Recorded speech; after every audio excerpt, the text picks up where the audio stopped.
You don't get to come in here and pretend you can write, direct, and act in your own propaganda piece without coming through me first. So break a leg. You know, what has to happen in a person's life for them to become a critic anyway?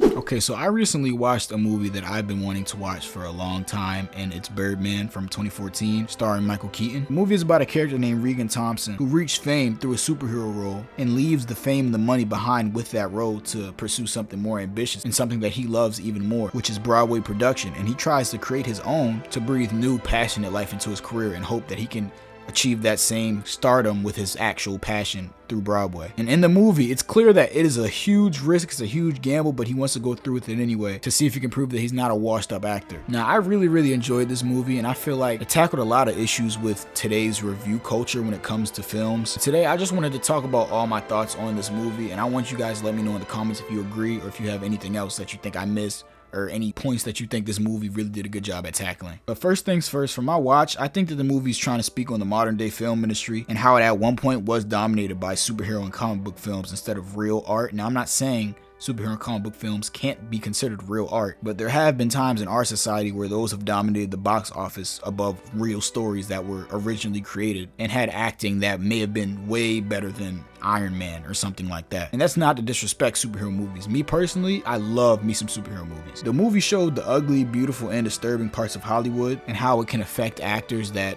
put themselves through it. Now, by the end of the film, the main character did walk away accomplishing his goal, but it was at the cost of his sanity in life, which in many cases in real life can be the case. Now, one of the things that I like most about this film is how it kind of mirrors Michael Keaton's real world adaptation of Batman. I'm not sure exactly how Michael Keaton felt playing Batman, but this movie may have been him trying to tell people how he feels about the character. That's at least how I thought about it while watching. His character in the movie was constantly trying to prove himself as a real actor away from his superhero persona in his blockbuster films. Now, clearly, I'm a young guy. I haven't seen every Michael Keaton movie, but it was kind of cool seeing him play a character trying to get away from his most popular role to prove that he's more than just competent at his craft. I really do wonder if he felt like this in real life too. If you guys know if he's ever said it in an interview, anything like that, please let me know in the comments. But it definitely seemed like in the movie, this film was him trying to let us know that he doesn't want to be known as the guy who played Batman. Now, when it comes to the other things that I liked about this movie, a lot of the scenes I noticed were shot in one take. I don't know how many, but I noticed a really good amount of it was one take scenes.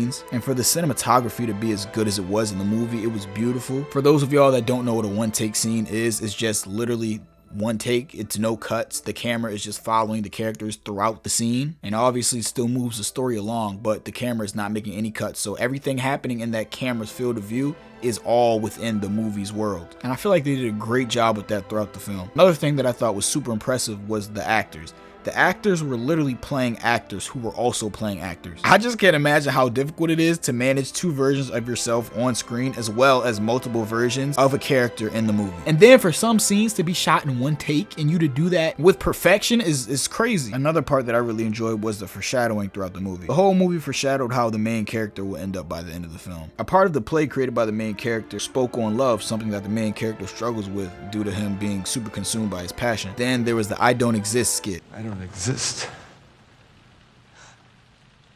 I'm not even here. None of this even matters. Now, throughout the movie, his daughter is constantly telling him that he needs to realize while pursuing his dream that nothing really matters, and all these things that are happening throughout the world with you trying to become an icon through Broadway, because he's clearly losing himself. The main character also hints to him being suicidal multiple times throughout the movie. He contemplated jumping off the roof before the premiere of one of his shows, and then he talks about how he actually tried to hurt himself years prior within the skit. But I feel like these parts of the movie were really trying to let others know while pursuing your craft, it's okay to prioritize it above other things, but you should always prioritize yourself first so it never gets to that point. And the character in the movie unfortunately wasn't able to do that either. Another part that I enjoyed during the movie, this is gonna sound crazy, but when the main character attempted to off himself, his life flashed before his eyes, and the way that this was shown on camera was through different things we saw throughout the film, all populating on stage at the same time. It also showed us more of a flash clip that we got right when the movie began with the jellyfish laid up on the beach. We learned later on in the movie that this beach is where he previously tried to off himself. I know this sounds kind of sick because this is a really dark topic, but while watching the movie, I was like, wow, they really showed us from the beginning. I would have never thought that that was the context, but I was like, this is really cool. Another thing that I liked about the movie is how it tackles corrupt reviewers. You're no actor, you're a celebrity.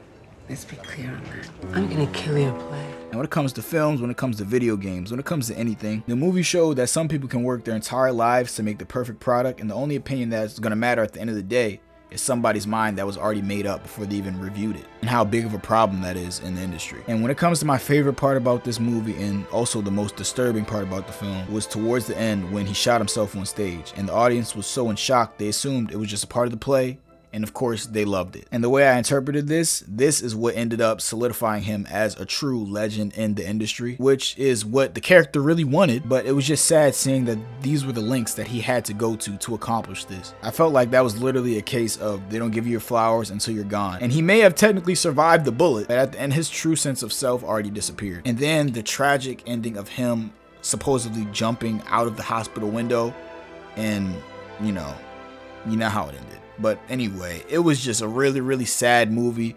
I feel like it was saying a lot though. The movie had a lot to say about the film industry, how some actors were treated poorly, different things like review bombing, all types of stuff like that. And I feel like it was just a really entertaining movie. Now, if anybody feels like I said something that was wrong or I missed something crucial about the movie, please let me know in the comments. Leave a like, comment, subscribe. If there are any other movies that you want me to just dump my thoughts on about like I did with this one, let me know down below in the comments. But yeah, I really enjoyed Birdman. If you haven't seen it, it's a pretty old movie. I would still say you should watch if you're okay with being sad for a while. But I hope you enjoyed this video. I'll see you on the next one. Peace. Goes and tells coy, slightly vomitous stories on Letterman. Well, I'm sorry if I'm popular, Mike. You know, I don't give a shit. Popularity is the slutty little cousin of prestige, my friend. Okay, I don't even know what the fuck that means.